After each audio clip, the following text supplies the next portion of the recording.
কিছু কিছু আনসার না দিলেই নয়। আজকে আমি একটা কোশ্চেনের আনসার করব। একজন আমাকে কোশ্চেন করেছে যে আপু, এভাবে ভিডিও বানানো ইসলামে বৈধ কিনা। তো আপনার কাছে আমার কোশ্চেন হচ্ছে, এভাবে অন্যের ভিডিও দেখাটা ইসলামে বৈধ আছে কি? আনসার দিবেন আশা করি। আর কথা হচ্ছে গিয়ে যে আমরা সবাই জানি যে ইসলামে কি কি বিধিনিষেধ রয়েছে। আমি বলছি না যে যেভাবে আমরা ভিডিও মেক করছি সেটা বৈধ ওয়ে বা এটার পারমিশন দেয়া আছে, বাট আপনারা দেখছেন বলেই কিন্তু আমরা বানাতে পারছি, এভাবে কন্টেন্ট আমরা ক্রিয়েট করতে পারছি। আমি তো এই এই প্ল্যাটফর্মে একেবারেই হয়তো নতুন বলা যেতে পারে, কিন্তু আমার আগেও এরকম অনেকেই হচ্ছে গিয়ে কন্টেন্ট ক্রিয়েট করে যাচ্ছে, লাখ লাখ ভিউজ পাচ্ছে। এখন এই ভিউটা আসছে কোত্থেকে? আপনাদের মতো কেউ না কেউ দেখছে অবশ্যই, তারপরেই ভিউ আসছে। আর ভিউটাই কিন্তু ইন্সপিরেশন যে আরো আমি সামনে ভালো কিছু করি সেটা। সো আপনারা দেখছেন বলেই কিন্তু মেক করা হচ্ছে। যদি আপনারা না দেখতেন, ভিউ না আসতো, সেক্ষেত্রে মেকও করা হতো না। সো অন্যকে কোশ্চেন করার আগে নিজের কোশ্চেনটাও নিজেকে করে নেন। কিছু কিছু মানুষ আছে যারা নিজেও চোর, অন্যও চোর, কিন্তু চোরকে বলবে চোর আর নিজেকে ভাববে গৃহস্থ। সো আপনার বিষয়টা হচ্ছে গিয়ে এমন, একে তো আপনি চুরি করছেন, অন্যকে পাল্টা কোশ্চেন করছেন। আপনার যদি মনে হয় দিস ইজ নট রাইট, আপনি স্কিপ করতে পারেন। আপনি দেখবেন না আপনি এখানে কি করছেন। আপনি এই প্ল্যাটফর্মটার কেউ একজন, হয় কেউ দেখে কেউ মেক করে, আপনি দেখছেন, তাই তো আপনি আবার আমাকে কমেন্ট করতে পারছেন। সো আপনি এখানে কি করছেন? আমাকে তো কমেন্ট করছেন। আমার করাটা বৈধ, আপনারটা বৈধ? তো দেখেন, অনেকে আবার আমাকে এটাও কোশ্চেন করে যে আপু, আপনার মতো আর একটা মেয়ে এই প্ল্যাটফর্মে কি করছে? কি করছি? কাজ করছি। বা আপনি কেন এখানে? কেন এখানে? আমি কি প্রথম? আমার আগে কেউ আসেনি? কিন্তু আমি যেটা মনে করি যে অন্য 10 জনের তুলনায় আমি যথেষ্ট মার্জিতভাবে আসার ট্রাই করি। আর হচ্ছে কি, অন্য 10 জনের চেয়ে আমি যথেষ্ট ভালোভাবে নিজেকে প্রেজেন্ট করার ট্রাই করি। আমি কাউকে ছোট করছি না, বাট আমি বরাবরই একটু আলাদা থাকতে এবং নিজেকে আলাদা রাখতে পছন্দ করি। আর আমি জানি যে আমি যেভাবে আসছি এটা রাইট ওয়ে, আমি সেটা বলবো না, বাট ডেফিনেটলি অন্য অন্য আর 10 জন যেভাবে অশ্লীলভাবে করে সেই তুলনায় গুড। যারা ভালো করছে আমি তাদেরকে বলছি না, কিন্তু যারা অশ্লীলভাবে প্রেজেন্ট করছে তাদের তুলনায় ইটস গুড ওয়ে।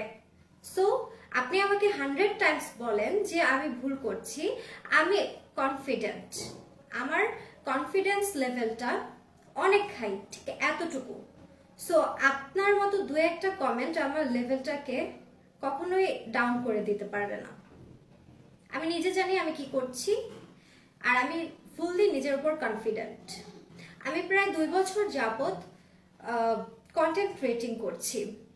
তো সেক্ষেত্রে কথাই আছে না যে নাচতে নেমে ভ্যাংচা করে লাভ নাই, এমন টাইপের একটা কথা হয়তো বলে। আই ডোন্ট নো যে আমি রাইট বললাম কিনা বা কথাটা অন্যভাবে বলে কিনা। তো কন্টেন্ট ক্রিয়েটিং করতে গেলে দরকারটা কি? ভিউ হবে, তারপরেই তো সবকিছু গেইন হবে। সো এই ভিউটার জন্য আমার কি করতে হবে? আমি দেখছিলাম যে আমার ভিডিওগুলোতে ভিউ আসছিল না। ফার্স্ট টাইম আমি রেসপন্স পেয়েছিলাম, বাট যেহেতু একটা গ্যাপ ছিল, সো আমার এরপর থেকে রেসপন্স আসছিল না। তো আমি অনেক রিসার্চ করলাম যে কি এমন করা যায় যেটা করার পর আমার কন্টেন্ট ক্রিয়েটিং এর ক্ষেত্রে বেনিফিশিয়াল হব, আমি একটা অডিয়েন্স গেইন করতে পারবো।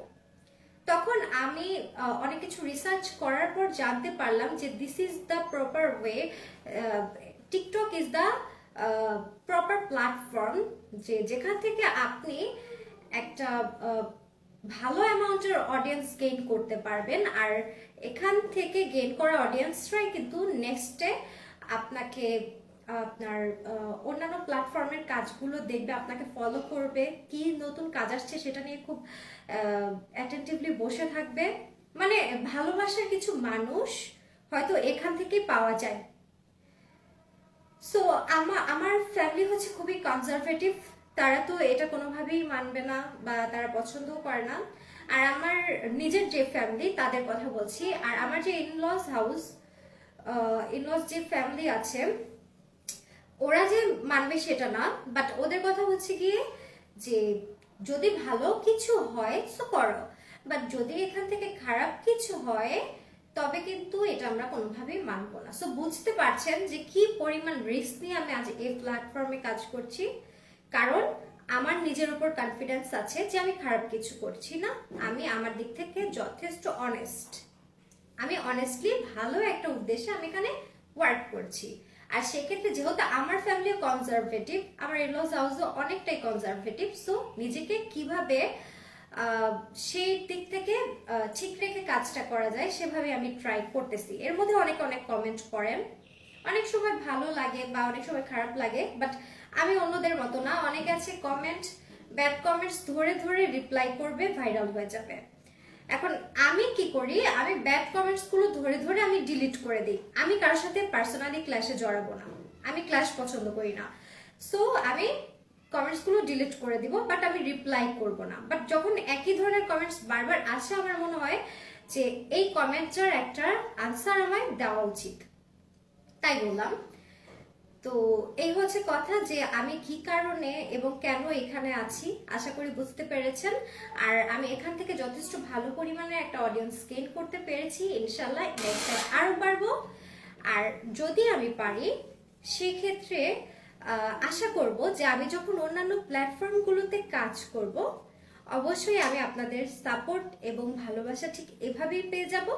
আর যারা মনে করেন যে আমার এটা রাইট ওয়ে না, তবে প্লিজ আপনারা দয়া করে আমার ভিডিওগুলো স্ক্রোল করে উপরে উঠে যাবেন, মানে স্কিপ করবেন।